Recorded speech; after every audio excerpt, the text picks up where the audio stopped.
What's going on there, YouTube, and welcome to Fresh Comic Stories. Guys, this is the channel where we cover different kinds of comic book stories. Today, guys, we are going to jump into some classic Marvel comics. We are going to cover the first appearance of Mary Jane in a Spider-Man comic. Now, she first appeared in the Amazing Spider-Man number 42, but she appeared as a cliffhanger for that book, which then led into the first date in Amazing Spider-Man number 43. Now, both books were actually part of a small three-part storyline that involved also the first appearance of the Rhino in the Amazing Spider-Man number 41. And so guys, today we are going to cover all three chapters together to basically complete a three-part story where Spider-Man first fought against the Rhino, but also being introduced to Mary Jane the first time. Guys, I do hope you enjoyed this video, and if you do, please hit that like button down below and also subscribe. But guys, let's dive into the Amazing Spider-Man number 41 through 43. Now, starting with the Amazing Spider-Man number 41, we do get about 4 panels of Aunt May talking to her friend Anna Mae Weston, the aunt of Mary Jane. Now, they are just talking about basically moving in together, but also Mary Jane and Peter Parker finally meeting each other for the first time. Now, we do get a panel of Peter Parker purchasing his motorcycle, but we quickly move over to Jonah Jameson and his son John Jameson. Now, this is where we kind of get a recap of when Spider-Man has saved John Jameson when his space shuttle was about to crash into the Earth back in Spider-Man number 1. And the reason why we do get this recap is because John wants to tell his father that on the same day he was saved by Spider-Man from returning back from his mission, he had came into contact with some kind of space spores. He tells his father that he was also held in a laboratory so they can run tests on him, because these spores can help the United States in the space race. Even though the spores are gone now, he has guards around him just in case another nation tries to kidnap him to help them in the space race. Now, we do jump over to the first appearance of the Rhino, who's right now running over the borderline to get into the United States. And we do have a few guards try their best to stop him, but of course, they are unable to stop him. Now, we do quickly move over to Peter Parker, but the thing is though guys, right now Peter Parker is walking back home from just purchasing his new motorcycle, but he does run into Betty Brant. Now, for the people out there who don't know who Betty Brant is, she was Peter Parker's first girlfriend in Marvel Comics, but she had been gone for a few books at this point in time. And with them running into one another, they do go on a coffee date to catch up, but it's awkward for them because of the bad breakup they had. Now, luckily for them, they are saved by Ned Leeds, who's right now really came by there to talk to Betty. But guys, he does also work for the Daily Bugle. But the thing is though guys, he's not there for the Bugle, he's there to ruin the coffee date between Peter Parker and Betty Brant, because he knows Betty right now is single, and this is him trying to basically get her number and also kind of get close to her. Now, when Peter gets home, he does try to get some studying in because at this point, he is in college. The thing is, he does get word of the Rhino arriving into New York. And with him seeing this man being a threat, he does change into his Spider-Man outfit. Now, when he does catch up to the Rhino, he comes to find out the Rhino had kidnapped John Jameson to sell him to the other nation because of right now the whole space spores thing. If the space spore is still on John, well, that would help the other nation out in the space race. Now, we do get a few pages of Peter Parker fighting against the Rhino, but you do have Stan Lee give this battle to Peter Parker, because Peter Parker has speed on his side while fighting against the Rhino, who is just a man with pure strength. And of course, the Amazing Spider-Man number 41 ends with Peter Parker able to defeat the Rhino but also save John Jameson. And after all of that, he does go home to talk to Aunt May. And Aunt May reminds him that this Sunday he will finally meet Mary Jane for the first time, which does take place in the Amazing Spider-Man number 42. Now, with the Amazing Spider-Man number 42, we do pick up with Spider-Man a few days after the ending of the last book. The thing is though, we do pick up with Spider-Man right now apparently taking a money bag from the bank. Now, he does throw the money bag into the river, but the thing is though, a bunch of people saw him and word got back to the Daily Bugle. Now, we do jump over to the Kennedy Airport, where Jonah Jameson is about to say goodbye to his son. But out of nowhere, something weird happens to John Jameson. He starts to grow really big and also gain super strength. And the thing is though, he is unable to control his newfound strength. And so Jonah calls up the scientist who has been working on John in the past and realize his new powers came from the space spores. Now, with the help of Tony Stark, they were able to build him an armor to help him control his new powers. Now, when both Jonah and John Jameson get back to their hotel, that is when Jonah gets word on the fact Spider-Man robbed the bank. And with him thinking out loud, John thinks it would be a good idea to use his new powers to go capture Spider-Man.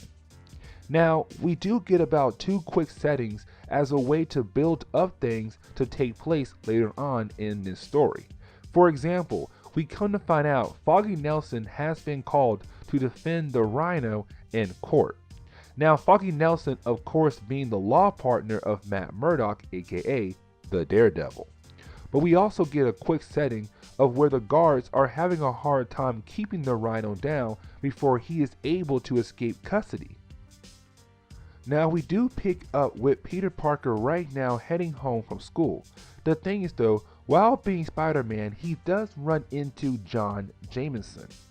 Now, John Jameson tells Spider-Man he heard that he robbed the bank and he is here to bring him in for his crime. Now, we do get a quick few pages of Spider-Man fighting against John. The thing is though, you do have Spider-Man tell us the real truth to the story. That when he was in the bank as Peter Parker, his spider sense went off, letting him know that there was a bomb in one of the money bags. And so he changed into his Spider-Man outfit to get rid of the bomb. And now Peter Parker was able to stop John. But the thing is though, Peter Parker realized he has to go tell Jameson that the fact that he did not really rob the bank. Now, Peter Parker does go over to see Jonah and tell him what really happened. Then other people also call up Jonah to tell him, hey, listen, Spider-Man is actually innocent. And so with all this new information, Jonah does tell his son that Spider-Man is actually an innocent person. Now, this is where we come to find out, guys, that the Space Spores did not just give John his powers, but they also messing with his mind. Because you do have John tell Jonah he is still going after Spider-Man to prove that he is the better man. Now, this does lead us to a few more pages of Spider-Man fighting against John Jameson once again. The thing is though, with them fighting, Spider-Man comes to find out that the Space Spores are also messing with his mind. And so what Spider-Man does, he basically used some kind of electric shock to kind of shock out the Space Spores out of John Jameson's body completely. And so with the spores now gone, his mind is no longer being messed up on, but also got rid of his powers. And now, with Spider-Man able to stop John, you do have Spider-Man go home, change clothes to get ready for his date with Mary Jane. And guys, of course, this is the moment where Peter Parker meets Mary Jane for the first time. Now, with the Amazing Spider-Man number 43, it does open up with the Rhino finally being able to break out of police custody. And with him breaking out of police custody, word does get back to the Daily Bugle. And with the word getting back to the Bugle, Jameson ruins the celebration of Ned Lee's engagement to Betty Brant. This man wants his team to get back out there to cover the story, but to also get a hold of Peter Parker to get pictures. We do jump over to Peter Parker having his dinner date with Mary Jane. Now, you do have Stan Lee show us that Mary Jane and Peter Parker are actually having a good time with one another. They are literally hitting things off. The thing is though, when they do turn on the TV, they see that the Rhino has broken out of custody. And with the Rhino back in the streets, you do have Peter Parker try to get away from Mary Jane so he can go stop the Rhino. The thing is though, Mary Jane asked Peter Parker to go down there with him to see the Rhino in person.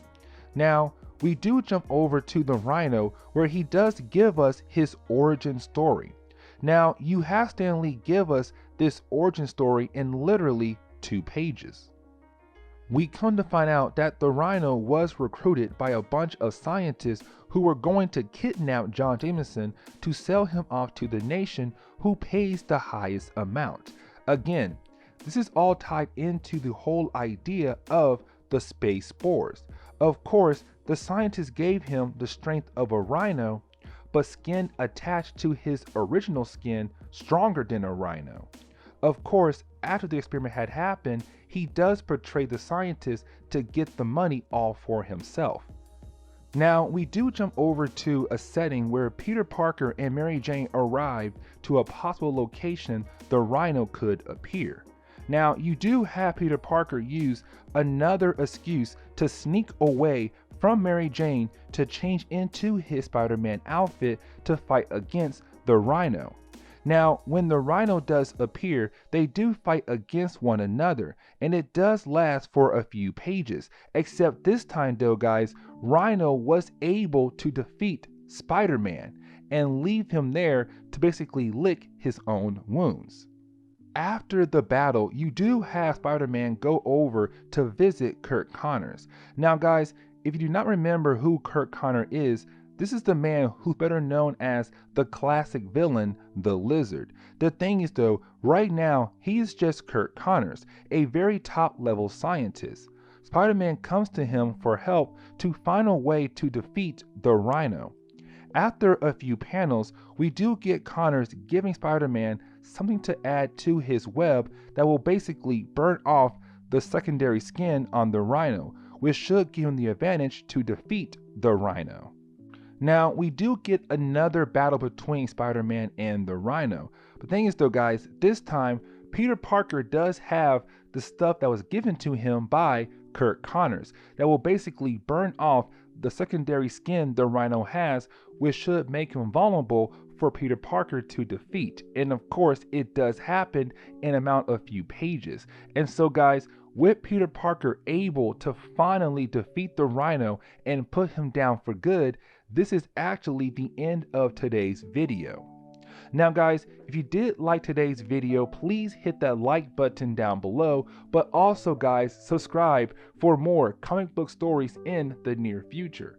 Also, any suggestions on books I should read, well, let me know in the comments below, because you never know, your suggestion could be a future video down the road. But guys, I'm out of here, and I'll see you on the next comic book video.